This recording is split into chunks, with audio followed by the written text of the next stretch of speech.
Blue pearl ocean की गहराइयों में जल परी राजकुमारी आरिका रहती थी।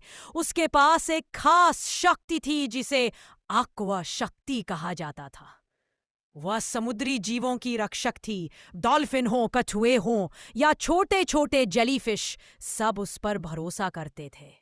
उसकी माँ समुद्र रानी नेरेदा हमेशा कहती थी, आरिका समंदर की रक्षा करना ही हमारी सबसे बड़ी जिम्मेदारी है।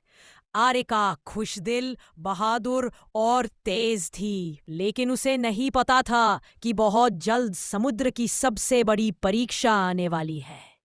ओशन के सबसे अंधेरे हिस्से में एक प्राचीन डरावनी दरार थी, शैडो ट्रेंच। सदियों से वह बंद थी और उससे निकला एक खतरनाक दानव, शैडो क्रैकन। उसकी 8 काली टेंटिकल्स बिजली की तरह चमकते थी। जब वह सांस लेता, पानी खुद काला हो जाता, जो समुद्र की ताकत का स्रोत थे। उन मोतियों के बिना समुद्र तेजी से कमजोर होने लगा। सुबह होते ही आरिका को पता चला कि पूरा ओशन हिल रहा है। कछुए डरे हुए थे, डॉल्फिन भाग रही थी और पानी ठंडा और भारी लग रहा था। आरिका चिल्लाई, ये सब किसने किया? तभी उसकी माँ बोली, आरिका, शैडो क्रैकन वापस आ गया है। आरिका की आंखों में आग भर गई। वो तुरंत अपनी जादुई aqua ट्राइडेंट लेकर निकल पड़ी। उसकी सबसे अच्छी दोस्त नीमो, एक तेज स्पीड वाली नीली मछली, उसके साथ गई। आरिका और नीमो काले होते पानी की ओर तैरते हैं। जैसे जैसे वे पास पहुंचते हैं, समंदर ठंडा और अंधेरा होता जाता है। पानी में काले बुलबुले उठ रहे थे।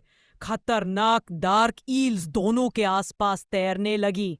आरिका ने ट्राइडेंट घुमाकर एक नीली ढाल बनाई। नीमो पास रहना। अचानक उनका रास्ता बंद कर देता है। एक विशाल कंकाल वाला समुद्री सांप। आरिका उछलकर उसकी आंखों पर वाटर ब्लेड फेंकती है। सांप चिल्लाता है और रास्ता खाली कर देता है। आखिरकार वे पहुंचते हैं शैडो ट्रेंच के गेट पर। लड़ाई शुरू होती है। आरिका के वाटर ब्लेड्स, क्रैकन के डार्क पल्स, पानी में बिजली, चट्टानों का टूटना, लहरों का गर्जन। आरिका तेज थी लेकिन क्रैकन विशाल था। क्रैकन ने अपनी टेंटिकल से आरिका को पकड़ लिया और उसे चट्टान पर जोर से फेंक दिया।